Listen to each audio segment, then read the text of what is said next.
ನಮ್ಮ ದೇಶದೊಳಗೆ ಒಟ್ಟು ಭೂಮಿ 3,329 ದಶಲಕ್ಷ ಹೆಕ್ಟೇರ್. ಅದರೊಳಗ ಒಂದು 40% ಭೂಮಿ ಏನು ಮಾಡೋ ಸ್ಥಿತಿ ಒಳಗಿಲ್ಲ. ಅದ್ರೊಳಗೆ ಅರಣ್ಯ ಐತಿ, ಮತ್ತೆ ಏನೇನೋ ಐತಿ, ಅದೇ ಕಳ್ಗೋ ಹೋಗೈತಿ.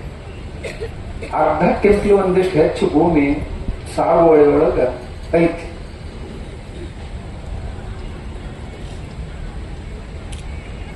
ಈ ಭೂಮಿ ಸಾಗುವಳಿಯಲ್ಲಿ ಎಷ್ಟೈತಲ್ಲ, ಪ್ರತಿಯೊಂದು ಊರಾಗ ಆ ಊರಿಗೇನು ಭೂಮಿ ಇತ್ತಲ್ಲ, ಆ ಭೂಮಿಯ 15ರಿಂದ 35% ಭೂಮಿಯನ್ನ ಗೋಮಾಳ ಅಂತ ತಿಳ್ಕೊಂಡು ಪ್ರತಿಯೊಂದು ಊರೊಳಗೂ ರಿಸರ್ವ್ ಇಟ್ಟಿದ್ರು ಒಂದ್ ಕಾಲಕ್ಕೆ. ಅದು ಆಕಳುಗಳು ಮತ್ತು ಎತ್ತುಗಳು ಎಮ್ಮೆಗಳಿಗೆ ಮೇಯ್ಲಕ್ಕಂತ ಇಟ್ಟಿದ್ರು ಗೋಮಾಳ ಅಂತ. ಅದನ್ನ ಯಾವ ಕೆಲಸಕ್ಕೂ ಹಂಚಬಾರ್ದು ಅಂತ ಸುಪ್ರೀಂ ಕೋರ್ಟ್ ಆರ್ಡರ್ ಐತೆ. ಆದರೂ ಸಹಿತ ಅದನ್ನೆಲ್ಲ ಗೋಮಾಳ ನಾವೆಲ್ಲ ತೀರಿಸಿಬಿಟ್ಟಿವಿ. ಸರ್ಕಾರದವರು ಬೇರೆ ಬೇರೆ ಬೇರೆ ಬೇರೆ ಯೋಜನೆ ತಂದು ಹಂಚಿಬಿಟ್ಟಾರ. ಊರಾಗ ದನಗಳ ಮೇಯಕಂತೂ ಏನೂ ಉಳಿಸಿಲ್ಲ. ಇನ್ನು ರೈತರು ಮನ್ಯಾಗಾರ ಕಟ್ಕೊಂಡಾರೇನೋ ಅಂದ್ರೆ ಮೊದಲು ಎಷ್ಟಿದ್ದು ದನ ಅಂದ್ರ 1947 ಪೂರ್ವದೊಳಗ 120 ಕೋಟಿಗಿಂತಲೂ ಅಧಿಕವಾದಂತ ಬರೀ ಆಕಳುಗಳಿದ್ದು. ಎತ್ತುಗಳನ್ನ ಬಿಟ್ಟು ಒಬ್ಬೊಬ್ಬರ ಮನ್ಯಾಗ, ರೈತರ ಮನ್ಯಾಗ, ಸಣ್ಣ ರೈತನ ಮನ್ಯಾಗ 1 ಜೋಡಿ ಇದ್ರೆ, ದೊಡ್ಡ ರೈತನ ಮನ್ಯಾಗ 4 ಜೋಡಿ ಎತ್ತುಗಳಿದ್ದು. ಅಂತ ಊರುಗಳಾಗಿ ಇವತ್ತೇನ್ ಪರಿಸ್ಥಿತಿ ಐತಂದ್ರೆ ಇಡೀ ಊರ ಕೂಡಿ 5 ಜೋಡಿನಿಂದ 10 ಜೋಡಿ ಎತ್ತುಗಳದಾವ. ಅವು ಯಾರ ಕಡೆ ಅದಾವು ಅಂದ್ರ ಒಕ್ಕಲಿಗೆ ಯಾರ ಹೊಲ ಐತಲ್ಲ ಅವ್ರ ಕಡೆ ಎತ್ತುಗಳು ಇಲ್ಲ. ಯಾರ ಕಡೆ ಅದಾವು ಅಂತಂದ್ರ ನಾವು ವ್ಯವಸಾಯ ಮಾಡ್ಲಿಕ್ಕೆ 2 ಎತ್ತುಗಳನ್ನ ಇಟ್ಕೋಬೇಕು ಅಂತ ಇಟ್ಕೊಂಡು ವ್ಯವಸಾಯ ಮಾಡುವಂತ ನಮ್ಮ ಅಣ್ತಮ್ಮಂದ್ರೆ ಏನದಾರ ಅವ್ರು ಇಟ್ಕೊಂಡಾರ. ಇನ್ನು ಕೆಲವು ಜನ ರೈತರು, ಸ್ವಲ್ಪ ಜನ ರೈತರು ಇಟ್ಕೊಂಡಾರ. ಆಕಳುಗಳು ಬೇಡ, ಎಮ್ಮೆಗಳು ಬೇಡ, ಎತ್ತುಗಳು ಬೇಡ ಅನ್ನೋ ಸ್ಥಿತಿ ಯಾಕೆ ಬಂತು ಅಂತಂದ್ರ, ಒಂದು ಕೆಲಸ ಮಾಡೋರು ಯಾರು ಸಿಗಂಗಿಲ್ಲ ಅಂತ ಒಂದು. ಎರಡನೇದ್ದು ಇದು ಲಾಭದಾಯಕ ವ್ಯವಸಾಯ ಅಲ್ಲ ಅಂತ 2. ಮೂರನೇದ್ದು ಇಷ್ಟೆಲ್ಲ ಗೊಬ್ಬರ ತಯಾರು ಮಾಡೋದು, ಹೊಲಕ್ಕೆ ಹಾಕೋದು, ಈ ಗುದ್ದಾಡೋಕ್ಕಿಂತಲೂ ರಸಗೊಬ್ಬರ ಹಾಕಿಬಿಟ್ರೆ ಅಥವಾ ಬಾಳ ಬೆಳಿತೈತಿ ಅನ್ನುವಂತ ಒಂದು ತಪ್ಪು ತಿಳುವಳಿಕೆ 3ನೇದ್ದು. 4ನೇದ್ದು ನಮ್ಮವರ ಯಾರು ಹಿರಿಯರ ಒಂದರ ಸಾಲಿ ಕತ್ತು ಶಾಣ್ಯರಾದ್ರಲ್ಲ ಅವರು ನಮಗ ಭಾಷಣ ಮಾಡಿದ್ರು, ಈ ಕೆಲಸಕ್ಕೆ ಬಾರ ದನಗಳು ಮನ್ಯಾಗ ಇಟ್ಕೋಬೇಡ್ರಿ,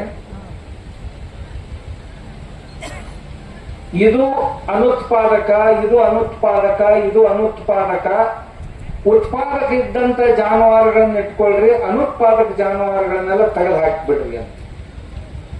ಆ ಒಣದ ಕೂಡ ಹಸಿದನು ಸುತ್ತ ಅಂತ ಹಂಗೆಲ್ಲಾನು ಹೋಗ್ಬಿಟ್ಟು ಒಟ್ಟು ಊರಾಗ ದನಗಳಿಲ್ಲ. ಊರ್ ಕಡೆ ನೀವು ಊರೊಳಗೆ ಹೋದ್ರಂದ್ರ 4 ಕಡೆ ಹೊರಗೆ ಹೋಗು ದಾರಿಗೆ 2 ಕಡೆ ತಿಪ್ಪಿರ್ತಿದ್ದು. ಮೊದಲ ತಿಪ್ಪಿ ನೋಡಿ ಹುಡುಗಿಯರನ್ನ ಕೊಡ್ತಿದ್ರು. ಆ ಹುಡುಗಿಗೆ ಮನೆಗೆ ಹುಡುಗಿ ಕೊಡಬಾರ್ದಂದ್ರೆ ಅವ್ರ ತಿಪ್ಪಿ ಎಷ್ಟು ದೊಡ್ಡದೈತಿ ನೋಡಿ ಅವ್ರ ಮನೆಗೆ ಹುಡುಗಿ ಕೊಡ್ತಿದ್ರು.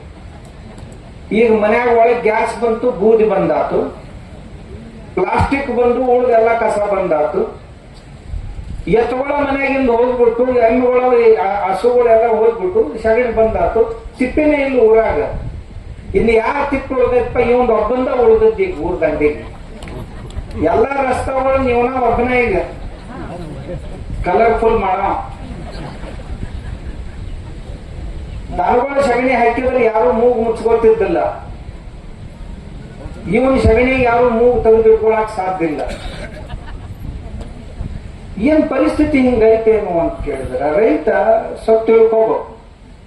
ಅವನ ಆಸ್ತಿ ಅನ್ಕೋಬೇಕು. ಆಫೀಸಿನ ಮನುಷ್ಯ ಆಫೀಸ್ನೊಳಗೆ ಕೆಲಸ ಮಾಡ್ಬೇಕಾತಂದ್ರ ಒಂದು ಟೇಬಲ್, ಒಂದು ಕುರ್ಚಿ, ಒಂದು ಕಪಾಟ, ಫೈಲು, ನೋಟ್ಬುಕ್, ಪೆನ್ನು, ಇವು ಅವನ ಸಾಧನಗಳು. ಒಕ್ಕಲ್ತನ ಮಾಡುವಂತ ರೈತನಿಗೆ ಏನು ಸಾಧನಗಳು? ಅವನಿಗೆ ಆಕಳ, ಎಮ್ಮೆ, ಎತ್ತ ಒಂದು. ಎರಡನೇದ್ದು ಹೊಲದಾಗ ಗೆದ್ದಲ್ ಹುಳ ಇರ್ಬೇಕು ಸಾಕಷ್ಟು. ಆಮ್ಯಾಗ ಅನ್ಯ ಕ್ರಿಮಿಕೀಟಗಳು ಇರ್ಬೇಕು ಮಿತ್ರ ಕೀಟಗಳು, ಬೆಳೆಗಳಿಗೆ ಮಿತ್ರರಾಗಿರುವಂತ ಕೀಟಗಳಿರ್ಬೇಕು 3. 4ನೇದ್ದು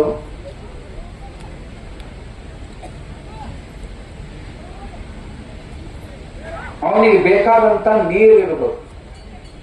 ಇವಿಷ್ಟಿದ್ದು ಹೊಲ ಇತ್ತು ಅಂತಂದ್ರೆ ರೈತ ಏನ್ ಬೇಕಾದ್ದು ಮಾಡಿಕೊಡಕ್ ಸಾಧ್ಯ.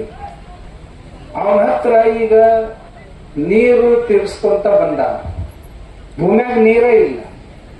ಮೊದಲ ಹಳದಾಗ ಬ್ಯಾಸಿಗ್ಯಾಗ ಹಿಂಗ ಒಂದಾರ ವರ್ತಿ ತೆಗದ್ರ ಒಂದು ಫೂಟ್ನಾಗ ನೀರು ಸಿಕ್ತಿದ್ದು ಬ್ಯಾಸಿಗ್ಯಾಗ. ಈಗ 1700-1300 ಫೂಟ್ ತೆಗದ್ರ ನೀರು ಸಿಗೋದು ಕಷ್ಟ ಆಗೈತಿ. ಇದ್ದ ನೀರು ಏನು ಬರ್ತೈತಲ್ಲ ಅದ್ರೊಳಗೆ ಬರೀ ಎಲ್ಲ ಆರ್ಸೆನಿಕ್, ಎಲ್ಲ ರಸಾಯನಗಳಿಂದ ತುಂಬೈತಿ. ಆ ನೀರು ಹೊಲಕ್ ಬಿಟ್ರ ಯಾವ ಬೆಳೆಗಳ ಬೇರು ಚಲೋ ಇರಂಗಿಲ್ಲ. ಇಷ್ಟು ಪರಿಸ್ಥಿತಿ ಕೆಟ್ಟ.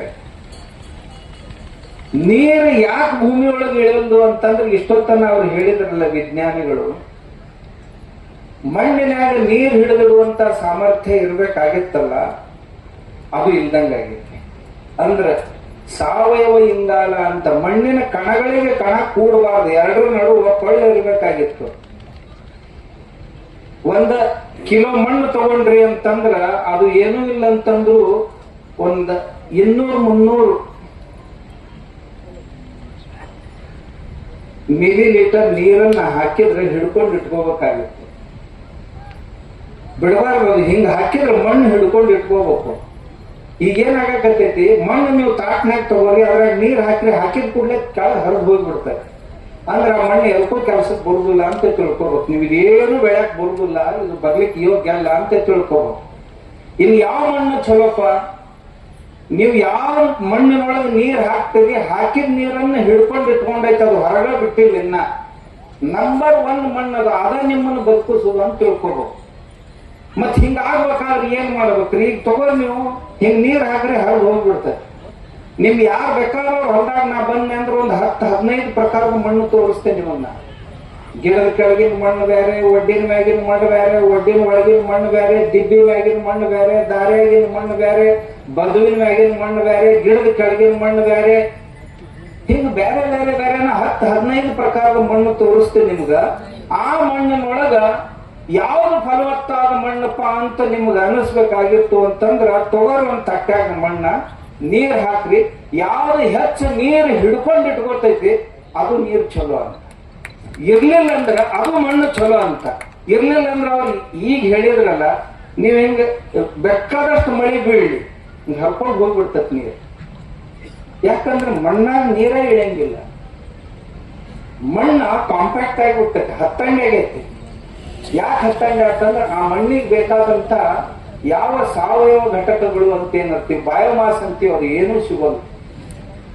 1 ಫೂಟ್ ಬಯೋಮಾಸ್ ಹಾಕಿದೀವಿ ಅಂತಂದ್ರೆ ಮಲ್ಚಿಂಗು 1 ಪಾಯಿಂಟ್ ಸಾವಯವ ಇಂಗಾಲ ಹೆಚ್ಚಾಕೈತಿ. ಯಾರು ಹಾಕಿರಿ ನೀವು? ಮತ್ತ ತಂದು ಸರ್ಕಾರಿ ಗೊಬ್ಬರನ ಸುರುತ್ತೀರಿ, ಇದ್ದದ್ದನ್ನಿಷ್ಟು ಹಾಳು ಮಾಡ್ತೇವೆ.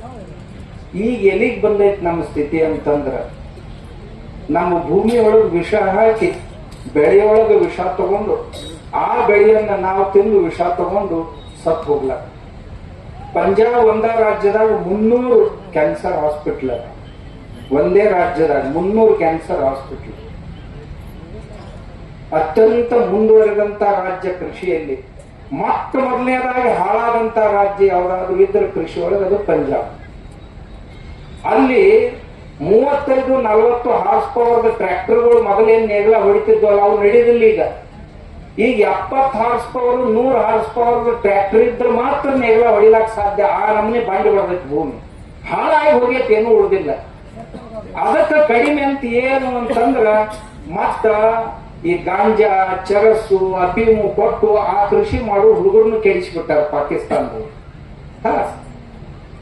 ಅದು ಅಲ್ಲೇ ಆಗೈತಂತ ತಿಳ್ಕೊಬೇಡ್ರಿ. ಬೆಳಗಾವದಾಗ 8 ಹಾಸ್ಪಿಟಲ್ ಅದಾವ ಕ್ಯಾನ್ಸರ್ದು. ಬಿಜಾಪುರದಾಗ ಏನ್ ಕಡಿಮೆ ಅದಾವ ಅಂತ ತಿಳ್ಕೊಬೇಡ್ರಿ. ಇಲ್ಲಿ ಮಂದಿ ಸೊಲ್ಲಾಪುರಕ್ಕೆ ಹೋಗ್ತೈತಿ, ಇರ್ಲಿಲ್ಲ ಅಂದ್ರ ಮಿರೇಜ್ ಹೋಗ್ತೈತಿ. ಮಿರೇಜ್ ಕಡಿಮೆ ಗಾಡಿ ಬರ್ತಂದ್ರ ಬಂದ ತಗೊಂಡು ಹೆಣನ ತಗೊಂಡು ಬಂದ್ರಂತ. ಆ ಸ್ಥಿತಿಗೆ ಬಂದು ಮುಟ್ಟಿವಿ. ಮೊನ್ನೆ ಒಂದು ಊರಾಗ ಸರ್ವೆ ಮಾಡಿದ್ವಿ ನಾವು ಚಿಕ್ಕೋಡ್ಯಾಗ. ಒಂದು ಓಣ್ಯಾಗ 70 ಮನೆ ಸರ್ವೆ ಮಾಡಿದ್ರೆ 38 ಮನ್ಯಾಗ BP ಮತ್ತು ಶುಗರ್ ಪೇಷಂಟ್. ಹಿಂಗ ಒಟ್ಟು 8,000 ಮನೆಗಳ ಸರ್ವೆ ಮಾಡಿದೀವಿ.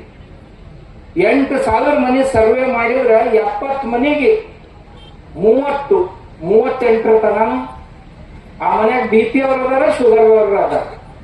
ಇದರ ಅರ್ಧ ಮಂದಿ ಮನ್ಯಾಗ ಅಥವಾ 1/3 ಜನರಿಗೆ, ಈ ದೇಶದ ಜನಸಂಖ್ಯೆ 1/3 ಜನರಿಗೆ BP ಶುಗರ್ ಆಗಿತ್ತು. ಕ್ಯಾನ್ಸರು ಲೆಕ್ಕಿಲ್ಲ. ನೀವು ಗೊತ್ತಾಯ್ತು ಕರ್ನಾಟಕದೊಳಗೆ ಕ್ಯಾನ್ಸರ್ ಯಾಕಂದ್ರೆ ಬೆಂಗಳೂರಿಗೆ ಏನ ಕ್ಯಾನ್ಸರ್ ಹಾಸ್ಪಿಟಲ್ ಐತಲ್ಲ ಸರ್ಕಾರದ್ದು ನಿಮಾನ್ಸ್ ಅಂತ, ವರ್ಷಕ್ಕೆ 2 ಲಕ್ಷ ಪೇಷಂಟ್ ಹೊಸ ಅಡ್ಮಿಷನ್ ಆಗ್ತಾವ. 2 ಲಕ್ಷ ಪೇಷಂಟ್ ಅದು ಬರೀ ಅಲ್ಲಿ. ಮತ್ ನಿಮ್ ಭಾಗದಾಗಿದ್ದು ಅಂತ ಕ್ಯಾನ್ಸರ್ ಹಾಸ್ಪಿಟಲ್. ಇದನ್ನೆಲ್ಲ ನಾ ಇಷ್ಟು ವಿವರವಾಗಿ ನಿಮ್ಗೆ ಯಾಕೆ ಹೇಳಿದೆ ಅಂದ್ರ ನಮ್ಮ ಮನ್ಯಾಗಿನ ದನಗಳು ಏನ್ ಬನಿಬಿಟ್ಟು ಬಾದುವಲ್ಲ, ಬಾದದ್ರ ಪರಿಣಾಮ. ಅದಕ್ಕ ಈಗ ಸುಮ್ಕುಂದ್ರ ನಾವು ಹಾಕೊಂಡು ಎಲ್ಲೊಂದಿರ ಪೆಟ್ರೋಲ್ ಹಾಕೇನ ಇಲ್ಲ, ಹಂಗಾರೆ ಎಣ್ಣೆ ಹಾಕೊಂಡಿದ್ರಂದ್ರೆ ಅದು ಒಳಗೊಳಗೆ ಮಾಡ್ಕೊತಾರೆ. ಇಲ್ಲ ಏನ್ ಕುಂದ್ರ ಇಲ್ಲ ಅವ್ರಿದ್ರಂದ್ರೆ ನಮಗೂ ಹುಡುಕ್ ಬರ್ತೈತಿ. ಮತ್ತೆ ಹಿಂಗ ಮತ್ತೆ ಹಾರಿಡಿದಿರಿ ಮನ್ಗೇನ್ ಸುಮ್ಕು ಅವ್ರ ನಟ್ಗಳು ಟೈಟ್ ಮಾಡುವ ಎಲ್ಲ ನಮ್ಮ ಕಡೆ ಇವಾಗ ಅವ್ರ ಕನಸು ಪಣ ಅದಾವ ನಮ್ಮ. ಈ ಕೊನೆಗೆ ನಾವು ಒಂದು ನಿರ್ಣಯಕ್ಕೆ ಬರ್ಬೇಕಾಗಿ ಆಗಲೇ ನಮ್ಮ ಬೆರಾದವರು ಒಂದು ಬಹಳ ಮಹತ್ವದ ಮಾತು ಹೇಳಿದ್ರು. ಈಗ 4 ದಿವಸದಿಂದ ಈ ಯುರೋಪಿಯನ್ ಯೂನಿಯನ್ ಒಂದು 20 ರಾಷ್ಟ್ರಗಳದಾವ. ಅವ್ರ ಜೊತೆ ಭಾರತ ಸರ್ಕಾರ ಒಂದು ಒಪ್ಪಂದ ಮಾಡ್ಕೊಂಡು ವ್ಯಾಪಾರಿ ಒಪ್ಪಂದವನ್ನ. ಆ ಒಪ್ಪಂದದಲ್ಲಿ ಒಕ್ಕಲತನ ಪದಾರ್ಥಗಳಂತ ಏನದಾವು, ಒಕ್ಕಲತನದ ಉತ್ಪಾದನೆ ಅಂತ ಏನದಾವು, ಇವುಗಳನ್ನ ನಾವು ಆ ದೇಶಕ್ಕೆ ಕಳಿಸ್ಬೇಕಾಗಿತ್ತಂದ್ರೆ ಅವ್ರು ಸ್ಪಷ್ಟ ಹೇಳ್ಯಾರ, ಅದು ಕೆಮಿಕಲ್ ಫ್ರೀ ಇದ್ರೆ ಮಾತ್ರ ನಾವು ತಗೋತೀವಿ, ಇರ್ಲಿಲ್ಲ ಅಂದ್ರೆ ನಮ್ಮ ದೇಶಕ್ಕೆ ಅದನ್ನ ಕಳಿಸ್ಬೇಡ್ರಿ. ಹಂಗಾದ್ರೆ ಇವತ್ತ ಇಲ್ಲಿ ಕುಂತವ್ರು ಯಾರು ಬೇಕಾದವ್ರ ಕೈ ಎತ್ತಿ ಹೇಳ್ರಿ, ನನ್ನ ಹೊಲ್ದಂದ್ರೆ ಕೆಮಿಕಲ್ ಫ್ರೀ ಐತೆ ಅನ್ನೋರು ಎಷ್ಟ್ ಮಂದಿ ಇದ್ದೀರಿ ಇಲ್ಲಿ? ಒಬ್ಬನ ನಾನು ಇಷ್ಟು ಮಂದಿ ಇಬ್ಬರು, 1-2-3 ಅದಾರ ನಮ್ಮ ಹೊಲ್ದಂದ. ಅವ್ರು ಎಷ್ಟು ಬೆಳಿತಾರ ಅಂತಂದ್ರ ಅಲ್ಲೇ ಸುಮ್ತ ಒಂದು 10-20 ಮಂದಿ ಕೊಡಷ್ಟು ಅಷ್ಟ ಬೆಳಿತಾರ, ಎಕ್ಸ್ಪೋರ್ಟ್ ಮಾಡಷ್ಟು ಇಲ್ಲ ಇಲ್ಲಿ. ಅಂದ್ರೆ ಇನ್ನು ಮುಂದ ಪ್ರತಿ ದಿವಸ ನನಗ ಚಂದ್ರಶೇಖರ್ ಒಂದು ಮಾತು ಹೇಳ್ದ, ಅವ ಸುಮಾರು ಒಂದು 50 ದೇಶದಾಗ ಕೆಲಸ ಮಾಡ್ತಾನೆ ಇದೇ ವಿಷಯದ. ಈ ಎಕಾಲಜಿ ಕುರಿತು ಒಂದು 50 ದೇಶ ಕೆಲಸ ಮಾಡ್ಯಾನ, ಸಂಶೋಧನೆ ಮಾಡ್ಯಾನ. ಆಗಲೇ ನಾವು ಮಾತಾಡ್ತಾ ಇದ್ದಾಗ ಒಂದು ಮಾತು ಹೇಳ್ದ, ಅಥವಾ ಪ್ರತಿ ದಿವಸ 30 ಕಂಟೈನರ್ ರಿಜೆಕ್ಟ್ ಆಗಿ ಬರ್ತಾ ಇವೆ. ನಾವು ಕಳಿಸಿದಂತ ಅನ್ನ ಪದಾರ್ಥಗಳು ಪರದೇಶದೊಳಗೆ ಏನ್ ಹೋಗ್ಯಾವು ಅವು ಪ್ರತಿ ದಿವಸ ಒಂದು 20-30 ಕಂಟೈನರ್ ಹೊಳಿ ಬರ್ತಾ ಇದೆ. ಇದ್ರೊಳಗೆ ವಿಷ ಐತಿ, ಇದು ಬ್ಯಾಡ್ ನಮ್ಗೆ ಅಂತ ಪ್ರತಿ ದಿವಸ ಹೊಳಿ ಕಳ್ಸಾಕತ್ತ.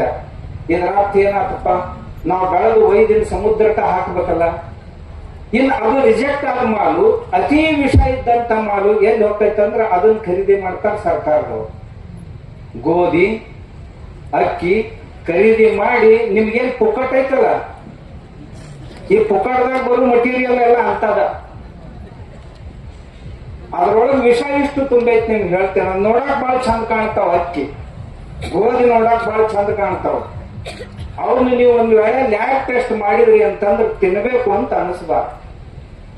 ಅಂಥ ಸ್ಥಿತಿ ಒಳಗೆ ದೇಶ ಇವತ್ತು ತೇಲಾಡ್ತಾ ಇದೆ. ನಾನು ಮಾತಾಡೋ ಮಾತು ಬಹಳ ಜನರಿಗೆ ನೋವುಂಟು ಮಾಡ್ತಿರ್ಬೇಕು. ಆದ್ರೆ ನಾವೇನು ಸುಧಾರಿಸ್ಲಿಲ್ಲ ಅಂದ್ರೆ ನಿಮ್ ಮಟೀರಿಯಲ್ ಯಾವ ತಗೊಳಂಗಿಲ್ಲ ಬಜಾರ್ಗಳು.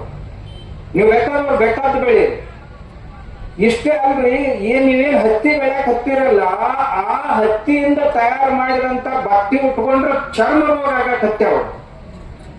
ಚರ್ಮ ರೋಗ ಆ ಹತ್ತಿಯೊಳಗೂ ಸಹಿತ ವಿಷ ಬರ್ತೈತಿ, ಕೆಮಿಕಲ್ಸ್ ಬರ್ಲಾಕ್ ಹತ್ತೈತಿ.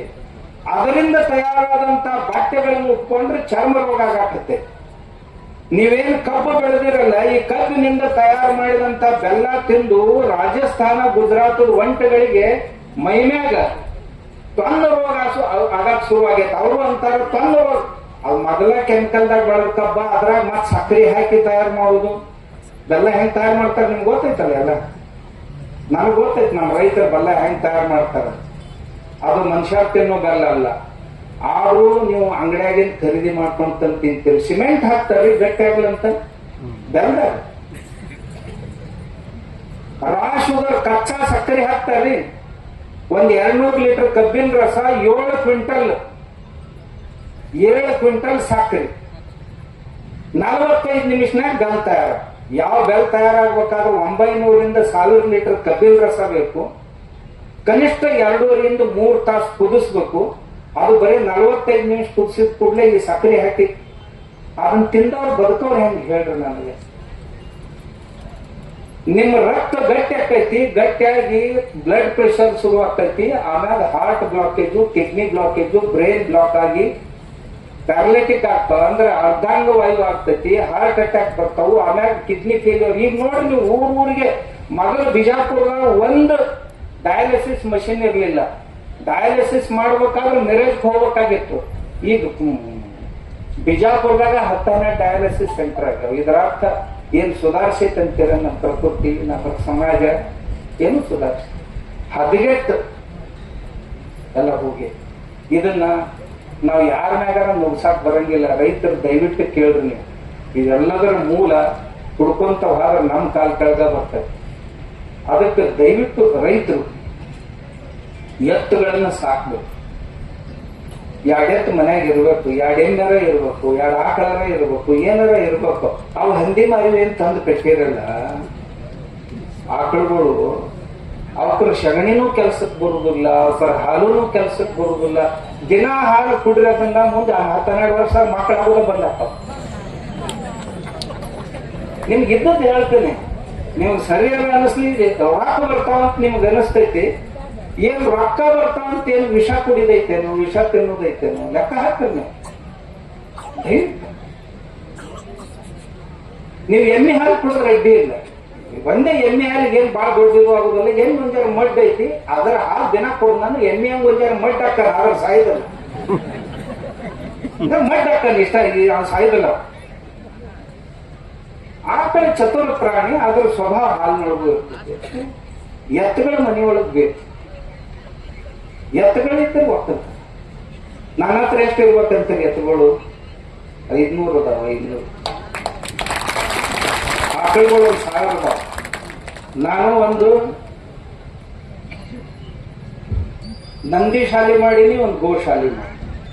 ಮತ್ತೆ ಯಾವ ದನಗಳು ಮೇಯಾಗ ಎಲ್ಲೂ ಕಾಣಂಗಿಲ್ಲ. ಮತ್ತೆ ನಾ ಅದಕ್ಕೆ ಈಗ ರೈತರು ಕೊಡ್ತಾರ. ರೈತರ ಮನ್ಯಾಗ ಎತ್ತುಗಳು ಆಕಳುಗಳು ಬರ್ಬೇಕಾದ್ರೆ ಏನ್ ಮಾಡ್ಬೇಕಂತ ತಿಳ್ಕೊಂಡು ಒಂದು ಹೊಸ ಯೋಜನೆ ಶುರು ಮಾಡೀನಿ. ಅದು ಎಲ್ಲ ಕಡೆ ಮಾಡಬೇಕಾದದ್ದು ಅವಶ್ಯ. ಏನಪ್ಪ? IVF centre. ಮಕ್ಕಳಿಂದವ್ರಿಗೆ ಏನ ಟೆಸ್ಟ್ ಬೇಬಿ ಮಾಡ್ತಾರಲ್ಲ, ಹಂಗ ನಾ ದನಗಳದ್ದು ಟೆಸ್ಟ್ ಬೇಬಿ ಶುರು ಮಾಡೀನಿ. ET ಟೆಕ್ನಾಲಜಿ, ಎಂಬ್ರಿಯೋ ಟೆಕ್ನಾಲಜಿ ಅಂತಾರ.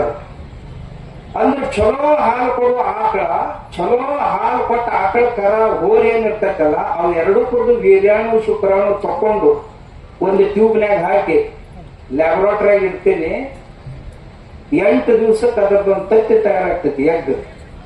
ಅದನ್ನ ಇವು ನಮ್ಮ ಏನು ಬರಳ ದನಗಳು ನಮ್ಮ ಕೊಟ್ಟಿಗ್ಯಾಗ, ಇವೇನು ಕಸಾಯಿ ಖಾನಿಗೊಂಟು ಅವು ಇವು ಅವಕ್ಕೂಡ ಗರ್ಭಾಶಯಗಳನ್ನ ಸ್ವಚ್ಛ ಮಾಡಿ ಅದು ಹೊಟ್ಟೆಗೆ ಇಡ್ತೀವಿ. 9 ತಿಂಗಳಿಗೆ ಒಂದು ಕರ ಬರ್ತೈತಿ. ಆ ಕರ ಪ್ರತಿ ದಿವಸ ಕನಿಷ್ಠ ಬೆಳಗ್ಗೆ ಸಾಯಂಕಾಲ ಕೂಡಿ 15ರಿಂದ 20 ಲೀಟರ್ ಹಾಲು ಕೊಡುವಂತ ಒಂದು ಆಕಳ ತಯಾರಕ್ಕೆ. ಬೆಳ ಹೋರಿ ಹುಟ್ಟು ಅಂತಂದ್ರೆ ಎಂತ ಹೋರಿ ಹುಡ್ತೈತಿ ಅಂತಂದ್ರೆ ಕನಿಷ್ಠ 2ರಿಂದ 3 ಲಕ್ಷಕ್ಕೆ ಅದು ಮಾರಾಟ. ಯಾಕಂದ್ರೆ ಆ ಹೋರಿ ಆಕಳಿಗೆ ಬಿಟ್ರ ಕನಿಷ್ಠ ಒಂದು ಆಕಳಿಗೆ 3000 ರೂಪಾಯಿ ತಗೋಬಹುದು. ಯಾಕಂದ್ರ ಅದು ಹುಟ್ಟು ಕರ ಐತಲ್ಲ, ಆ ಕರಾನು ಸಹಿತ ಅಷ್ಟ ಹಾಲು ಕೊಡ್ತೈತಿ. ಆ ಟೆಕ್ನಾಲಜಿನೂ ನಾವು ತರಬೇಕಾಗ್ತೈತಿ. ಸರ್ಕಾರದವ್ರು ತರಬೇಕು ಇವ್ನು ಕರೆ ಅಂದ್ರ. ಆದ್ರ ಇಲ್ಲ, ಎಲ್ಲಿ ಇಲ್ಲ. ಮಾಡ್ತಾರ, ಅರ್ಧ ಮಾಡಿರ್ತಾರ, ಕೈ ಬಿಟ್ಟಿರ್ತಾರ. ನಾ ಈಗ ಮಾಡಿ ನಂದು ಟಾರ್ಗೆಟ್ ಎಷ್ಟೈತಿ ಅಂದ್ರೆ ದಿವ್ಸಕ್ಕೂ ಒಂದು 100 ಕರಗಳನ್ನ ತಯಾರು ಮಾಡ್ಬೇಕು. ಪ್ರತಿಯೊಬ್ಬ ರೈತರ ಮನೆಗೂ ಒಂದು ಆಕಳ ಕರ ನಂದು ಅಂತದಿರ್ಬೇಕು. ನೀವೆಲ್ಲರ ಮನೆಗೆ ಯಾರಿಗೆ ಬೇಕಂತೀರಿ ಅದು ಇವತ್ತು ಮಾರ್ಕೆಟ್ ಟೆಕ್ನಾಲಜಿ ಒಳಗೆ ಅಂತ ಕರ ಕೊಡಾಕ ಈಗ ಹೊರಗೆ 1 ಲಕ್ಷ ರೂಪಾಯಿ ತಗೋತಾರ. ಒಂದು ಕರ ನೀವು ತಯಾರು ಮಾಡಿ ಕೊಡಾಕ. ನಾ ಬರೀ ಅದನ್ನ 10,000 ರೂಪಾಯಿದಾಗ ಕರ ರೈತರಿಗೆ ಕೊಡ್ಬೇಕು ಅಂತ ಸಂಕಲ್ಪ ಮಾಡಿ ಅದನ್ನ ಶುರು ಮಾಡಿ. ಬರೀ 10,000 ರೂಪಾಯಿದಾಗ. ಯಾಕಂದ್ರೆ ಅದಕ್ಕೆ ಬೇಕಾಗುವಂತ ಖರ್ಚು ಐತಿ. ಅದಕ್ಕೆ ಒಂದ್ 8-10 ಜನ ಡಾಕ್ಟರ್ಸ್ ಬೇಕಾಗ್ತಾರ, ಸ್ಟಾಫ್ ಬೇಕಾಗ್ತೈತಿ. ಒಂದ್ 4-6 ಕೋಟಿ ರೂಪಾಯಿ ಮಷಿನರಿ ತಂದೀನಿ, 4-5 ಕೋಟಿ ರೂಪಾಯಿ ಬಿಲ್ಡಿಂಗ್ ಕಟ್ಟೀನಿ. ಇವ್ನ್ ಮಾಡ್ಬೇಕಾಕೈತಿ. ನೋಡ್ರಿ, ನಾವು ಮಾಡಿದವ್ರು ನಮಗೇನ್ ನೀವು ರೊಕ್ಕ ಕೊಡ್ತಿರ್ಲಿಲ್ಲ, ತಗೊಂಡೇನ್ ನನ್ಗೇನ್ ಹೆಂಡ್ರ ಮಕ್ಕಳ ಏನ್ ಮಂದಿ ಮಕ್ಕಳ ಯಾರಿಗ್ ಕೊಡೋದೈತಿ? ನೀವು ಕೊಟ್ಟದ್ದನ್ನ ನಿಮಗ ಖರ್ಚು ಮಾಡ್ಬೇಕಂತ ತಿಳ್ಕೊಂಡು ನಾ ಆ ಲ್ಯಾಬ್ ಹಾಕಿದ್ದೆ. ಅಲ್ಲಿ ಡಾಕ್ಟರ್ಗಳು ತಂದಿದ್ದೀನಿ. ಒಬ್ಬೊಬ್ಬ ಡಾಕ್ಟರ್ಗೆ ತಿಂಗಳಿಗೆ 2-3 ಲಕ್ಷ ರೂಪಾಯಿ ಪಗಾರ ಕೊಡ್ತೀನಿ. ಟೆಕ್ನಿಷಿಯನ್ಗೆ 70-70 ಸಾವಿರ ರೂಪಾಯಿ ಪಗಾರ ಕೊಡ್ತೀನಿ. ನಾ ಹಾಕ್ತೀನಿ, ತಗೊಂಡು ನೀವು ರೊಕ್ಕ ರಿಸಲ್ಟ್ ಕೊಡ್ರಿ. ನಮ್ಮ ರೈತರಿಗೆ ಕರ್ಗಳನ್ನ ತಯಾರು ಮಾಡ್ಕೊಡಿ. ನಾ ಪ್ರತಿ ದಿವಸ 100 ಕರ್ಗಳನ್ನ ತಯಾರು ಮಾಡಿ. ನೀವು ಯಾರಾದ್ರೆ ನಿಮ್ಮ ಊರಾಗ ಒಂದು 100 ಆಕಳುಗಳು ತಯಾರು ಮಾಡಿದ್ರಿ ಅಂತಂದ್ರೆ ನಮ್ಮ ಟೀಮ್ ಕಳಿಸ್ಕೊಡ್ತೀನಿ. ಅವ್ರು ನಿಮ್ಮ ಊರಾಗ ಬರ್ತಾರ, ಗರ್ಭಾಶಯಗಳನ್ನ ತಪಾಸ್ ಮಾಡ್ತಾರ, ಗರ್ಭಗಳನ್ನ ಸರಿಯಾಗಿ ರಿಪೇರಿ ಮಾಡಿ ಅವು 100 ಆಕಳು ಒಂದೇ ದಿವಸ ಬೆದಿಗೆ ಬರಂಗ ಅವಕ್ಕೊಂದೊಂದು ಇಂಜೆಕ್ಷನ್ ಕೊಡಿಸ್ತೀವಿ. ಅವು 100 ಆಕಳು ಒಂದೇ ದಿವಸ ಬೆದಿಗೆ ಬರ್ತಾವ. ಅವತ್ತು ನಮ್ಮ ಲ್ಯಾಬ್ ನಿಂದ ಆ ಎಂಬ್ರಿಯೋ ತಗೊಂಡು ಬಂದು ನಿಮ್ಮ ಆಕಳು ಹೊಟ್ಟೆಗಿಟ್ಟು ಹೋಗ್ಬಿಡ್ತಾರ. ನೀವು ಹೋಗಿ ಬರೋ ಖರ್ಚ, ಅದಕ್ಕೊಂದ್ ಜರ ಬರೋ ಖರ್ಚ ಎಲ್ಲ ಕೂಡ 10,000 ಹೋಗಂಗಿಲ್ಲ. ಅದನ್ನು ಸಹಿತ ಮತ್ತೆ ಯಾರ್ಯಾರೋ ಕೊಡ್ತಾರೆ. ನಿಮ್ಮಲ್ಲಿ ಈ ನಂದಿನಿ ಡೇರಿ ಐತಲ್ಲ, ಅವರು 11,000 ರೂಪಾಯಿ ಕೊಡ್ಲಾಕತ್ತಾರ ಬಸ್ಸಿಗೆ. ನಾವು ಕೆಲಸಕ್ಕೆ ಬಾರದ ಮಾತುಗಳನ್ನು ಮಾತಾಡಿ ಎದ್ವಾದೀವಿ ಅಂದ್ರೆ ನಿಮಗೂ ಪ್ರಯೋಜನ ಆಗುದಿಲ್ಲ, ನನಗೂ ಪ್ರಯೋಜನ ಆಗುದಿಲ್ಲ. ಏನಾರ ಮಾತಾಡಿದೀವಿ, ವಿಚಾರ ಮಾಡಿದೀವಿ ಅಂದ್ರೆ ಪ್ರಯೋಜನ ಆಗುವಂತ ಮಾತಾಡ್ಬೇಕು ಅನ್ನೋ ದೃಷ್ಟಿಯಿಂದ ಅಂತ ಕರುಗಳು ಬರ್ಬೇಕು ನಿಮ್ಮ ಮನ್ಯಾಗ. ಹೋರಿಗಳು ಬಂದು ಅಂದ್ರೆ 2-3 ಲಕ್ಷ ರೂಪಾಯಿ ಹೋರಿ. ಒಂದು ಹೋರಿ ಊರಾಗಿತ್ತು ಅಂತಂದ್ರೆ ನಾವು ರೈತ ಬರೀ ಆ ಹೋರಿನಾಗ ಬದುಕ್ಬೇಕು. ಆಕಳು ಹುಟ್ಟಿತು ಅಂದ್ರೆ 20 ಲೀಟರ್ ಹಾಲು ಕೊಡುವಂತ ಆಕಳು ಹುಟ್ಟತಿ. ನಾ 20 ಲೀಟರ್ ಹಾಲು ಕೊಡುವಂತ ಆಕಳುಗಳು ತಂದಿನಿ. ಕಿಲಾರಿ ಆಕಳುಗಳು ನಮ್ಮ ಕೊಟ್ಟಿಗೆಯಾಗ ಈಗ 12 ಲೀಟರ್ ಹಾಲು ಕೊಡು ಕಿಲಾರಿ ಆಕಳುಗಳು. ನಿಮ್ಮೂರಾಗ ಯಾವ ಕೊಡ್ತಾವ? 12 ಲೀಟರ್. ಲಕ್ಷ ಗಟ್ಲೆ ರೊಕ್ಕ ಕೊಟ್ಟು ಹುಡ್ಕ್ಯಾಡಿ ತಗೊಂಡ್ ಬಂದಿನ. ಆ 12 ಲೀಟರ್ ಬೆಳಿಗ್ಗೆ 6 ಲೀಟರ್, ಸಾಯಂಕಾಲ 6 ಲೀಟರ್ ಹಾಲು ಕೊಡುವಂತ ಕಿಲಾರಿ ಆಕಳು ನಿಮ್ಮ ಮನ್ಯಾಗ ಇತ್ತಂದ್ರೆ ನೀವ್ಯಾಕೆ ಮಾರಕ್ ಹೋಗ್ತೀರಿಪ್ಪ? ಅದನ್ನ ನೀವ್ಯಾಕೆ ಕೊಡಕ್ ಹೋಗ್ತೀರಿ? ಕಟಗರಿಗೆ ಅವನ್ನ ಕೊಡ್ತೀರಿ? ಕೊಡುದಿಲ್ಲ. ಅದ್ರ ಜೊತೆ ಎತ್ತುಗಳನ್ನ ಮಾತ್ರ ಇಟ್ಕೋಬೇಕು. ನಾ ಅದರ ಸಲುವಾಗಿ ಯೋಜನೆ ಮಾಡಿದ್ದೀನಿ. ನಮ್ಮಲ್ಲಿ ಈಗಾಗಲೇ ನಿಮ್ಗೆ ಅನಿಸಿದ ಮಟ್ಟಿಗೆ ಒಂದು 800 ಎಣ್ಣೆ ಗಾಣಗಳನ್ನ ನಾ ಇಲ್ಲಿವರೆಗೆ ಹಾಕ್ಸೀನಿ. 800. ನಮ್ಮ ದೇಶಕ್ಕ ಪ್ರತಿ ದಿವಸ ಅಥವಾ ಪ್ರತಿ ತಿಂಗಳು 2,80,00,000 ಕಿಲೋ ತಿನ್ನು ಎಣ್ಣೆ ಬೇಕಾಗ್ತದೆ. ಒಂದ್ ಜೋಡಿ ಎತ್ತುಗಳು 50 ಕಿಲೋ ಎಣ್ಣೆ ತಯಾರು ಮಾಡ್ತಾವ ದಿವಸಕ್ಕೆ ಗಾಣ ತಿರುಗಿಸಿ. ಇದೇ ಕರ್ನಾಟಕದೊಳಗೆ ಸುಮಾರು ಜನ IT BT ಬಿಟ್ಟು ಬಂದಂತ ಹುಡುಗರು, ಯುವಕರು 4-4, 8-8 ಎಣ್ಣೆ ಗಾಣ ಹಳ್ಳ್ಯಾಗ ಜಮೀನ್ ಬಾಡಿಗೆಲ್ಲ ತಗೊಂಡು ಹಾಕಿ 5-6 ಸಾವಿರ ಜನ ಗ್ರಾಹಕರನ್ನ ತಯಾರು ಮಾಡ್ಕೊಂಡು ಅವ್ರ ಮನೆಗೆ ಎಣ್ಣೆ ಒಯ್ದು ಮುಟ್ಟಿಸ್ತಾರೆ. ಗಂಡ ಹೆಂಡತಿ ಇಬ್ರು ಕೆಲಸ ಮಾಡ್ತಿದ್ರಂದ್ರೆ 22,000 ರೂಪಾಯಿ ಕೊಡ್ತಾರೆ ಇಬ್ಬರಿಗೆ. ಅಂತ ಯೋಜನೆ ನಾವು ಮಾಡ್ತೀವಿ. ಹಿಂಗೊಂದ್ ವೇಳೆ ಎಲ್ಲಾ ಕಡೆ ನಾವು ಹೊರಗಿನಿಂದ ಈಗ ಏನ್ ಎಣ್ಣೆ ಬರ್ತೈತಿ, ಕೆಲ್ಸಕ್ಕೆ ಬರ್ತದ, ತಿನ್ಲಿಕ್ಕೆ ಬರ್ಲಂತ ರಿಫೈನ್ಡ್ ಎಣ್ಣೆ. ಅದ್ರ ಬದಲಿಗೆ ನಮ್ಮ ಊರಾಗ ಎಣ್ಣೆ ತಯಾರು ಮಾಡಿ ಕೊಟ್ಟಿವಿ ಅಂತಂದ್ರೆ ಕನಿಷ್ಠ 1 ಕೋಟಿ ಎತ್ತುಗಳಿಗೆ, 1 ಕೋಟಿ ದನಗಳಿಗೆ ಕೆಲಸ ಸಿಗ್ತದೆ. 1 ಕೋಟಿ ಎತ್ತುಗಳಿಗೆ ಇದು ಒಂದಕ್ಕ. ಆಮೇಲೆ ಈ ಎತ್ತುಗಳಿಂದ ನಾವು ಇನ್ನೊಂದು ಸಂಶೋಧನೆ ಮಾಡ್ಸಾಕ ಹಚ್ಚಿದೀವಿ. ಬುಲ್ ಎನರ್ಜಿ ತಯಾರು ಮಾಡಬೇಕು. ಈಗ ಹಾರ್ಸ್ ಪವರ್ ಅಂತ ನಾವು ಗಣಿಸ್ತೀವಲ್ಲ, ಅದ್ರ ಬದಲಿಗೆ ಬುಲ್ ಪವರ್.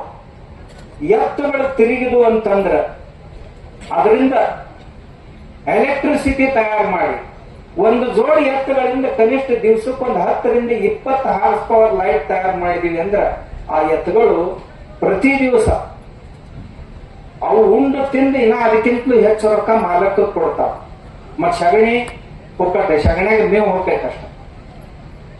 ಈ ರೀತಿ ನಾವು ಬುದ್ಧಿವಂತಿಕೆಯಿಂದ ಸಂಘ ಸಂಸ್ಥೆಗಳವರಾಗ್ಲಿ, ಬೇರೆ ಬೇರೆ ಸರ್ಕಾರಿ ಸಂಸ್ಥಾನಗಳಾಗ್ಲಿ ಈ ದೃಷ್ಟಿಯಿಂದ ವಿಚಾರ ಮಾಡಬೇಕು. ಭೂಮಿಯಲ್ಲಿ ನೀರು ಇಂಗಿಸ್ಬೇಕು, ಅದಕ್ಕಾಗಿ ಗಿಡಗಳನ್ನ ಹಚ್ಚಬೇಕು. ನೀವು ಎಷ್ಟು ಗಿಡ ಹಚ್ತೀರ, ವರ್ಷ 2,000 ಗಿಡ ಹಚ್ತೀವಿ ನಾವು, ಒಂದೂ ಸಾಯಿ ಕೊಡಂಗಿಲ್ಲ. ನಮ್ಮ ಮಠದಾಗ ನಮ್ಮ ಹೊಲದಾಗ ಬಂದ್ ನೋಡ್ರಿ, ದ್ರೋಣ್ ಬೀಸ್ ಫೋಟೋ ತಕೊಂಡ್ರೆಲ್ಲ ಕಾಡು ಕಣ್ಣಂಗ್ ಕಾಣ್ತೈತ್ವಲ್ಲ, ಅದ್ರ ನಡುವನ ಎಲ್ಲ ಬೆಳಿ ಬೆಳ್ಕೋತೀವಿ. ದನಗಳು ಸಮೃದ್ಧ ಆಗ್ಯದಾವ, ಯಾವುದಕ್ಕೂ ಕೊರತಿಲ್ಲ. ಮತ್ ನಾ ಯಾರ ಹತ್ರ ದೇಣಿಗೆ ಬಿಡಂಗಿಲ್ಲ, ದಕ್ಷಿಣ ಬಿಡಂಗಿಲ್ಲ, ಕೊಟ್ಟರು ಬಿಡಂಗಿಲ್ಲ. ಆದ್ರೆ ನಾನಾಗೆ ಯಾರ ಮುಂದೆ ಕೈ ಚಾಚಂಗಿಲ್ಲ ನಿಮ್ಗೆ ಹೇಳ್ತೇನೆ. ಆದ್ರೆ ಯಾವುದು ಕೆಲಸ ನನ್ ನಿಂತಿಲ್ಲ. ನಾ ದಿನ 1.5 ಲಕ್ಷ ರೂಪಾಯಿನ ಆಕಳುಗಳು ಬೋರ್ಗಳ ಮ್ಯಾಗ ಖರ್ಚು ಮಾಡ್ಕೊಂಡೆ. ಏನು ಬಿದ್ದಿಲ್ಲ. ಅದ್ರಾಗ 60-70% ಇಲ್ಲದಾವ್ ನೋಡ್ರಿ. ಇವನ್ನೆಲ್ಲ ತಯಾರು ಮಾಡ್ತೀವಿ. ಇದು ಕರುಗಳ ಸಗಣಿಯಿಂದ ತಯಾರು ಮಾಡಿದ್ದೈತೆ. 1.5 ವರ್ಷದ ಒಳಗಿನ ಕರುಗಳಿದ್ದು ಅಂತಂದ್ರ ಅದರಿಂದ ಈ ಜಪಮಾಲೆ ಅನ್ರಿ, ಬೇಡ ಕೊರಳಾಗ ಹಾಕೊಳಕನ್ರಿ, ದೇವ್ರ ಫೋಟೋಕ್ ಹಾಕಾಕನ್ರಿ, ಈ ಮಾಲೆ ತಯಾರು ಮಾಡ್ಯಾರ. ಇಷ್ಟು ಹೇಳಿ ಮುಗಿಸ್ತೇನೆ ನಾನು. ಈ ಮಾಲೆ ತಯಾರು ಮಾಡ್ಯಾರ. ಇದು ಗಣಪತಿ ಐತಿ. ಇದಕ್ ಬೇಕಾಗುವ ಸಗಣಿ 1 ಕಿಲೋನು ಹತ್ತಂಗಿಲ್ಲ. ಗಿಡಕ್ಕೆ 1 ಕಿಲೋನು ಸಗಣಿ ಹತ್ತಂಗಿಲ್ಲ. 1 ಕಿಲೋ ಸಗಣಿ ಪೌಡರ್ ಕಿಮ್ಮತ್ ಎಷ್ಟು ಅಂದ್ರೆ 15-20 ರೂಪಾಯಿ. ಇದ್ರ ಪೌಡರ್ ಕಿಮ್ಮತ್ತು. ಇದನ್ನ ತಯಾರು ಮಾಡಕ್ ಬರುವಂತ ಒಟ್ಟು ಖರ್ಚು ದಿವ್ಸಕ್ಕೆ ಕೈಲೇ ನಾವು ಮಾಡಿದ್ರು ಸಹಿತ 20 ಗಣಪತಿ ಆಗ್ತದೆ. ಒಬ್ಬ ಮನುಷ್ಯ 20 ಗಣಪತಿ ಮಾಡ್ತಾನೆ. ಈ ಗಣಪತಿ ಎಷ್ಟಕ್ಕೆ ಮಾರಾಟ ಆಕೈತಂದ್ರ 600-800 ರೂಪಾಯಿ ಗಣಪತಿ ಮಾರಾಟ ಆಕೈತಿ. ಏನ್ ಕೆಟ್ಟೈತ ನಾವು ನಮ್ ದೇಶದಾಗ ಗಣಪತಿ ಹೋಗ್ತಾವಂತಿರೋದಿಲ್ಲ ಅಂತಿರೋ. ಆಮೇಲೆ ಇದನ್ನ ಯಾವ ನೀರೊಳಗೆ ಹಾಕಿದ್ರು ಸಹಿತ ನೀರು ಶುದ್ಧ ಆಗ್ತೈತೆ ಹೊರತು ನೀರು ಕೆಡುದು. ಈ ಗಣಪತಿ ತಂದವ್ರು ನಾವು ಇದ್ರೊಳಗೆ ಒಂದರ ಮಣ್ಣು ಕೂಡಿಸಿದ್ರೆ ಅಂತಂದ್ರೆ ಇನ್ನಷ್ಟು ಉತ್ತಮ. ಇದು ಸುಡಂಗಿಲ್ಲ. ಇಂಥ ಸಣ್ಣ ಸಣ್ಣ ಟೇಬಲ್ ಮ್ಯಾಗ ಇಡುವಂತ ಮೂರ್ತಿಗಳನ್ನು ಸಹಿತ ತಯಾರು ಮಾಡ್ಬೋದು. ಬಾಯಲ್ಲಿ ಹಿಡ್ಕೊಂಡ್ರಿ. ಅಗ್ನಿಹೋತ್ರದ ಧರಣಿಗಳಿವು ಬರ್ತವೆ. ಇವು ಅಗ್ನಿಹೋತ್ರಕ್ಕಾಗಿ ನೀವೆಷ್ಟು ತಯಾರು ಮಾಡ್ತಾರೆ ಮಾಡ್ರಿ. ನಿಮ್ ಮನ್ಯಾಗ ಸಗಣಿ ಐತಲ್ಲ ಅದನ್ನ ಒಣಗಿಸೋದು, ಪೌಡರ್ ಮಾಡೋದು, ಹಿಂಗೊಂದ್ ಸಣ್ಣ ಪಡಿ ಹಚ್ಚ ಮಾಡಿ ಅದ್ರಾಗ ಹಾಕೋದು, ಕಟಿಂಗ್ ಮಾಡಿ ಇಟ್ಟು ಬಿಡೋದು, ಒಣಗಿಸೋದು, ಕೊಡೋದು. 1 ತಿಂಗಳದ್ದು ಐತೆ. ಇದ್ರೊಳಗೆ ಒಂದಿಷ್ಟ ತುಪ್ಪ, ಒಂದಿಷ್ಟು ಅಕ್ಕಿ ಕಾಳ ಹಾಕಿ ಒಳಗೆ ಇಟ್ಟಾಗ ಇದ್ರೊಳಗ ಸಾಯಂಕಾಲ 2 ಬೆರಣಿ, ಮುಂಜಾನೆ ಸಾಯಂಕಾಲ 2 ಬೆರಣಿ ಕರ್ಪೂರ ಹಚ್ಚಿಡುದು. ಅದ್ರ ಮ್ಯಾಗ ತುಪ್ಪ ಹಚ್ಚಿದ್ ಒಂದಿಷ್ಟ ಒಂದ್ ಚಿಟಿಗೆ ಕಾಳು ಇದ್ರೊಳಗೆ ಹಾಕಿಬಿಡ್ರಿ. ನಿಮ್ಮ ಮನೆಯೊಳಗೆ ಏನ ಇದರ ಹೊಗಿ ಹಬ್ಬದೈತಲ್ಲ, ಆ ಹಬ್ಬಿದ್ರೆ ನಿಮ್ಮ ಮನೆಯೊಳಗೆ ಯಾರಿಗೆ ಶ್ವಾಸಕೋಶದ ತೊಂದರೆ ಅಥವಾ ಎಂಥದ್ದೇ ರೋಗಾಣುಗಳಂತ ಶರೀರದೊಳಗಿರ್ಲಿ, ಮನೆಯೊಳಗಿರ್ಲಿ, ಒಟ್ಟನಿಂದ ಇದನ್ನ ನಾ ಹೇಳುದಿಲ್ಲ. ಜಪಾನ್ದವರು ಈ ಕುಳ್ಳ ಅಗ್ನಿಹೋತ್ರದ ಒಂದು ಪಾತ್ರೆ, ಆಮ್ಯಾಗ ಅಕ್ಕಿ ಕಾಳ ತುಪ್ಪ, ಮಾತಾದ್ರೂ ಕೂಡ ಒಂದು ಪುಸ್ತಕ ಮಾಡ್ಕೊಂಡು ಬಂದಾರ. ನಾವ್ ಹೇಳ್ತಿದ್ದೀವಿ ಅಂಧಶ್ರದ್ಧಾ ಅಂತಿದ್ರು. ಈಗ ಅವ್ರು ಜಪಾನ್ದವ್ರು ಹೇಳೋಣ ಸೈನ್ಸ್ ಐತ್ರಿ ಅದು ಅಂತ. ನಮ್ಮ ಜನರಿಗೆ ನಾವ್ ಹೇಳಿದ್ದು ಕಿಮ್ಮತ್ ಇರಂಗಿಲ್ಲ. ಯಾಕಂತಂದ್ರೆ ಅದು ಶಂಕರಾಗ ಹಾದ ನೀರು ಬರ್ಬೇಕು. ಇದು ನೋಡಪ್ಪ, ಇದು ಸಗಣಿದ ಐತಿ. ಇವತ್ತಿ ಇಡಕ್ ತಯಾರು ಮಾಡಿದ್ದಿಲ್ಲ. ಇಂಥ ಕನಿಷ್ಠ 100 ಮಾಡ್ಬೋದು ಒಬ್ಬ ಮನುಷ್ಯ. ಇದು ಎಲ್ಲಿಲ್ಲ ಅಂದ್ರು 10 ರೂಪಾಯಿ 15 ರೂಪಾಯಿ ಕೊಟ್ಟೆ ಇವತ್ತಿ. ಈ ಸಗಣಿನ ಸುಟ್ಟು ಅದ್ರ ಬೂದಿ ನೀರಾಗ ಸೋರ್ಸ್ಬೇಕು, ತೆಗೆದಿಡ್ಬೇಕು ಚೀಲದ ಮ್ಯಾಗ, ಗೋಣಿ ಚೀಲದ ಮ್ಯಾಗ. ನೀರ್ ಹೀರ್ಕೋತತಿ. ಅದನ್ನ ಒಂದು ಉಂಡಿ ತಗೊಂಡು, ಒಂದು ಬಡಗಿ ತಗೊಂಡು, ಒಂದು ಪಳಿ ತಗೊಂಡು ಹಿಂಗ್ ಬಡದ್ರಿ, ಆಕಾರ ಕೊಡ್ರಿ. ಆಮ್ಯಾಗ ಇದನ್ನ ಕುಳ್ಳ್ಯಾಗ ಹಾಕಿ ಸುಡ್ಬೇಕು. ಸುಟ್ಬಿಟ್ಟು ಇದು ಭಸ್ಮ ತಯಾರಾಗ್ತದೆ. ಒಂದಂದ್ರೆ ಹಣಿಗೆ ಹಚ್ಕೋತೀರಿ, ದೇವ್ರ ಪೂಜಾಕ್ ನಡೀತೈತಿ. 2ನೇದ್ದು ನಿಮ್ಗೆ ಎಲ್ಲಾರ ಹಲ್ಲು ನೋವು ಆಗ್ತಿತ್ತು, ಎಂಥದ್ದ ಹುಳ ಇರ್ಲಿ ಅದು, ಇದನ್ನೊಂದು ಸ್ವಲ್ಪ ಒಡದಲ್ಲಿ ತುಂಬಿಡ್ರಿ. 1 ದಿನ ಹುಳ ಸತ್ತದ್ದು ಹೊಳ್ಳಿ ಎಂದೂ ಹೊಳೆ ಬರುದಿಲ್ಲ ನಿಮಗೆ ಹಲ್ಲು ನೋವು. ಇದು ನೋಡಿ, ನಿಮ್ಮ ಮನ್ಯಾಗ ಎಲ್ಲಿ ಗಾಡಿಗಳಿಗೆ, ನಿಮ್ಮ ಮನೆಯೊಳಗೆ ಮೊಬೈಲ್ಗಳು ಭಾಳ ಆಗ್ಯಾವ. ನಿಮ್ಮ ಮನೆಯೊಳಗ ಟಿವಿ ಒಳಗವು, ಲ್ಯಾಪ್ಟಾಪ್ ಅದಾವು. ಅವಕ್ರದ ರೇಡಿಯೇಷನ್ ಎಷ್ಟಾಕೈತಿ ಅಂದ್ರೆ ಹೇಳ್ತೀರ್ದಷ್ಟು. ನಿಮ್ಗೆ ಗೊತ್ತಾಗ್ಲಾರ್ದಂಗ ನಿಮ್ಮ ಮನೆಯೊಳಗ ನಿಮ್ಮ ರೋಗ ಪ್ರತಿಕಾರ ಶಕ್ತಿಯನ್ನು ಹಾಳು ಮಾಡಿ ಬೇರೆ ಬೇರೆ ರೋಗಗಳನ್ನು ಉಂಟು ಮಾಡ್ತೈತಿ. ಆ ವಿಕಿರಣಗಳಂತ ಏನದಾವ ಅವುಗಳನ್ನ ಕಡಿಮೆ ಮಾಡುವಂತ ಸಾಮರ್ಥ್ಯ ಈ ಸಗಣಿಯೊಳಗೈತಿ. ಇದನ್ನ ಗಾಳಿಗೆ ಹಾಕ್ರಿ, ಟೇಬಲ್ ಮ್ಯಾಗ ಇಡ್ರಿ. ಇಟ್ರಿ ಅಂದ್ರ ನಿಮ್ಮ ಮೊಬೈಲ್ ವಿಕಿರಣ ಆಗ್ಲಿ, ರೇಡಿಯೋ ವಿಕಿರಣಗಳು ಎಂತ ಏನೇನ್ ಬರ್ತಾವ ಅವನ್ನೆಲ್ಲವನ್ನು ನಿಲ್ಲಿಸೋ ಸಾಮರ್ಥ್ಯ ಇರ್ತದೆ. ಇದೇನಂತ ಇದು ಆಕಳ ಸಗಣಿ. ಆ ಸಗಣಿ ಒಳಗ ಸಗಣಿ ಸುಟ್ಟು ಬೂದಿ ಮಾಡಿ, ಆ ಬೂದಿ ಒಳಗ ಒಂದ್ 3-4 ಪೌಡರ್, ಸಿಕ್ಕೆಕಾಯಿದ ಒಂದ್ ಸ್ವಲ್ಪ ಪೌಡರ್ ಹಾಕ್ತಾರ, ಒಂದ್ ಜರ ಉಪ್ಪು ಹಾಕ್ತಾರ, ಒಂದ್ ಜರ ನಿಂಬೆ ಹಣ್ಣಿನ ತೊಗಟಿರ್ತೈತಲ್ಲ, ತೊಗಟಿ ಸಣ್ಣಗ ಕುಟ್ಟಬೇಕು. ನಿಂಬೆ ಬಾಳ ಮಂದಿ ಏನ್ ಮಾಡ್ತಾರೆ, ನೀವು ರಸ ತಗೊಂಡ ತೊಗಟಿ ಒಗದ್ ಬಿಡ್ತೇವೆ. ನಿಂಬೆ ಹಣ್ಣಿನ ತೊಗಟಿ ಒಣಗಿಸಿ ಅದ್ರ ಪೌಡರ್ ಮಾಡಿ ಇದ್ರೊಳಗೆ ಸೇರಿಸ್ರಿ. ನೆಲ್ಲಿಕಾಯಿ ಒಂದ್ ಜರ ಪೌಡರ್ ಇದ್ರೊಳಗೆ ಸೇರಿಸ್ರಿ. ನಂಬರ್ 1 ತಾಟ್ ತೊಳ್ಯಾಕ ಹಿಂಗ್ ತಗೊಂಡ್ರಂದ್ರ ಹಿಂಗ್ ತಿಕ್ಕಿದ್ರಂದ್ರ ನಿಮ್ಗೇನು ಹಾನಿ ಇಲ್ಲ. ಈಗೇನ್ ಮಾರ್ಕೆಟ್ನಾನು ತಾಟ್ ತೊಳಿ ತರ್ತಿರ್ಲ, ಅದು ಪೂರಾ ಹೋಗಿರಂಗಿಲ್ಲ ಕೆಮಿಕಲ್, ಅದು ನಿಮ್ ಹೊಟ್ಯಾಗ ಹೋಗ್ತೈತಿ. ಆದ್ರೆ ಇದು ಅದಕ್ಕಿಂತ ಬೆಸ್ಟ್.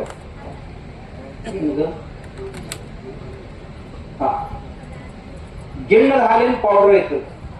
ಆಕಳ ಈದ್ ಕೂಡ್ಲೆ ಅದ್ರ ಹಾಲು 72 ತಾಸಿನ ಹಾಲು ಏನಿರ್ತೈತಲ್ಲ ಅದನ್ನ ಮೊದಲು ಗಿಣ್ಣ ಮಾಡ್ಬೇಕು. ಮಾಡಿ ತುಣುಕ್ ಮಾಡಿ ಒಣಗಿಸ್ಬೇಕದನ್ನ. ಒಣಗಿಸಿ ಅದನ್ನ ಪೌಡರ್ ಮಾಡ್ರಿ.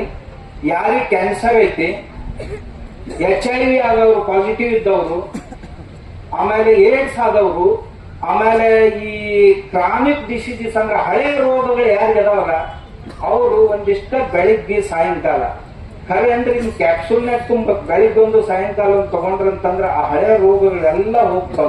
ಇದ್ರ ಇದು ಒಂದು ಕ್ಯಾಪ್ಸೂಲ್ ಎಷ್ಟಕ್ಕೆ ಹೋಗ್ತೈತೆ ಅಂದ್ರೆ 20 ರೂಪಾಯಿ ಹೋಗ್ತೈತಿ. ಈ ಜವಾರಿ ಆಕಳದ ಗಿಣ್ಣದ ಹಾಲಿಂದ ಏನ್ ಪೌಡರ್ ಐತಲ್ಲ ಇದು 20 ರೂಪಾಯಿ ಒಂದು ಕ್ಯಾಪ್ಸೂಲ್, ಬರೇ 500 mg ಅದು.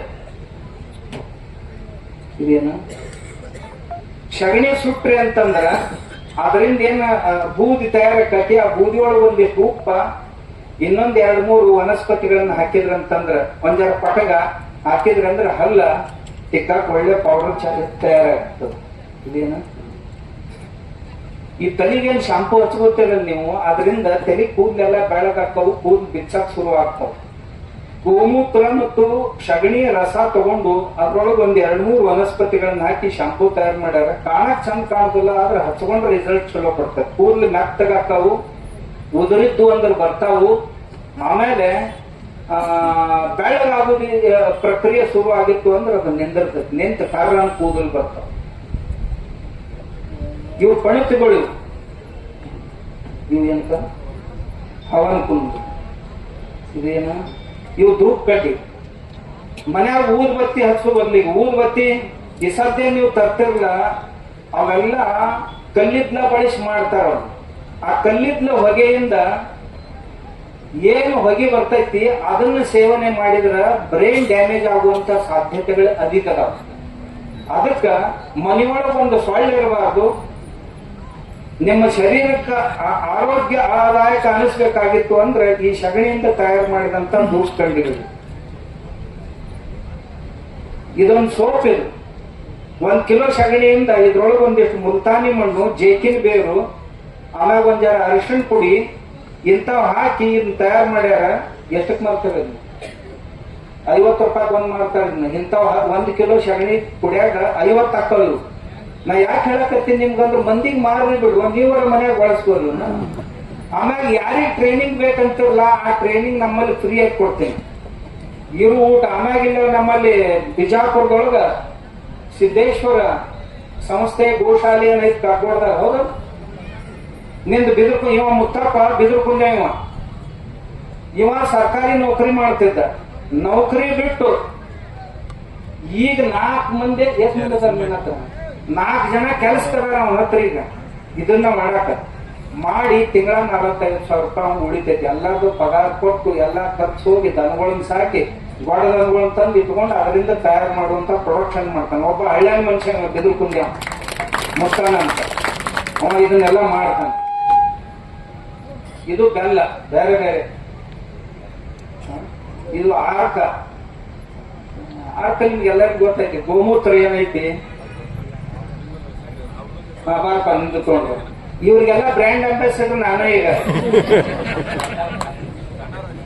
ಆ ಬೆಲ್ಲದಿಂದ 10 ನಮೂನಿ ಚಾಕ್ಲೇಟ್ ಮಾಡಿ ನೀವು. ಈ ಬೆಲ್ಲ ಏನೈತಲ್ಲ ಈ ಬೆಲ್ಲದೊಳಗ ಬಳೆ ಸೋಪ್ ಹಾಕಿ, ಬೆಲ್ಲದೊಳಗ ಶುಂಠಿ ಹಾಕಿ, ಬೆಲ್ಲದೊಳಗ ಬಾದಾಮಿ ಹಾಕಿ, ಬೆಲ್ಲದೊಳಗ ಕಾಜು ಹಾಕಿ, ಹಿಂಗ ಬೆಲ್ಲದೊಳಗ ಬೇರೆ ಬೇರೆ ಪದಾರ್ಥಗಳನ್ನ ಹಾಕಿ ಹುಡುಗರಿಗೆ ತಿನ್ನಾಕ್ ಬರುವಂಗ ಈ ಚಾಕ್ಲೇಟ್ಗಳನ್ನ ಮಾಡ್ಯಾನ. ಎಲ್ಲ ನೋಡ್ರಿ ಸಣ್ಣ ಸಣ್ಣ ಹುಡುಗರ ಸಲ ಚಾಕ್ಲೇಟ್ ಮಾಡ.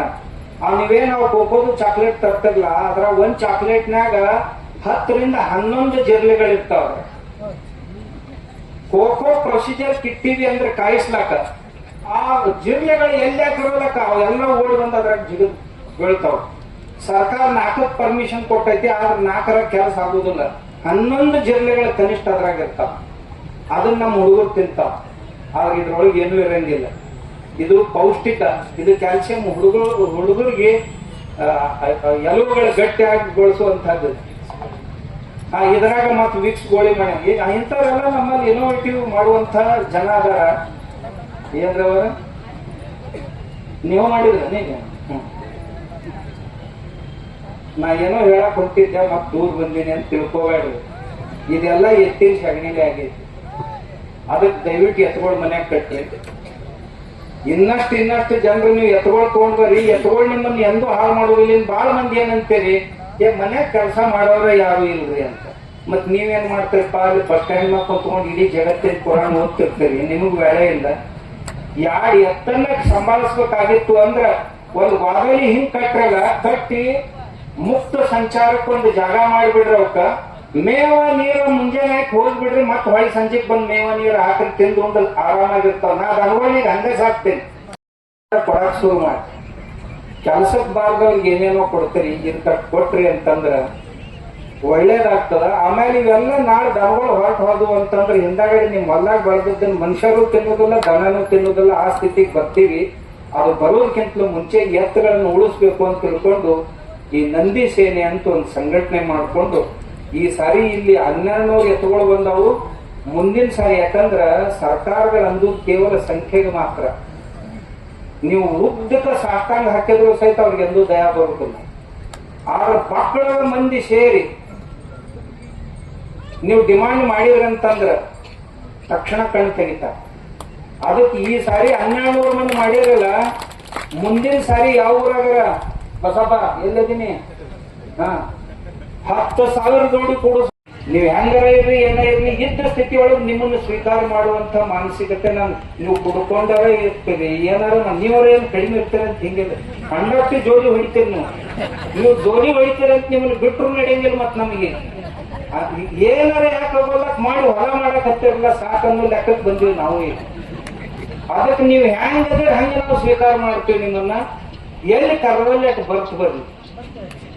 ಅದನ್ನ ಸರ್ಕಾರದ ಮಟ್ಟಕ್ಕೆ ಹೋಗಿ ಅಲ್ಲಿ ಹಿರಿಯರಿಗೆ ಅಧಿಕಾರಿಗಳಿಗೆ ಸ್ವಲ್ಪ ಮನದಟ್ಟು ಮಾಡಿ ಬಜೆಟ್ನೊಳಗೆ ಒಂದಿಷ್ಟು ಪ್ರೊವಿಷನ್ ಮಾಡಿದ್ರೆ ಒಳ್ಳೇದಾಕೈತಿ. ನಮ್ಮ ರೈತರಿಗೆ ಭೂಮಿಗೆ ಒಳ್ಳೇದಾಕೈತಿ, ನಿಮ್ ಸರ್ಕಾರಕ್ಕೆ ಟ್ಯಾಕ್ಸ್ ಸಿಗ್ತೈತೆ ಅದರಿಂದ ಅಂತ ಹೇಳಿ ಪ್ರಯತ್ನ ಮಾಡೋಣ ಅಂತ ಹೇಳಿ ನೀವೆಲ್ಲ ಬಹಳೂರು ಜನ ಇವತ್ತು ಬಂದ್ರಿ. ಮತ್ತೆಲ್ಲ ಎತ್ತಿನ ಗಾಡಿಗಳೆಲ್ಲ ಹೋದು ನೋಡ್ರಿ. ಪಾಪ ಅವರು ಹೋಗಿ 2-3 ತಾಸು ಹೋಗ್ಬೇಕೀಗ. ಅದಕ್ಕೆ ಎಲ್ಲರಿಗೂ ನಾನು ತುಂಬ ಹೃದಯದ ಅಭಿನಂದನೆಗಳನ್ನು ಸಲ್ಲಿಸ್ತೀನಿ.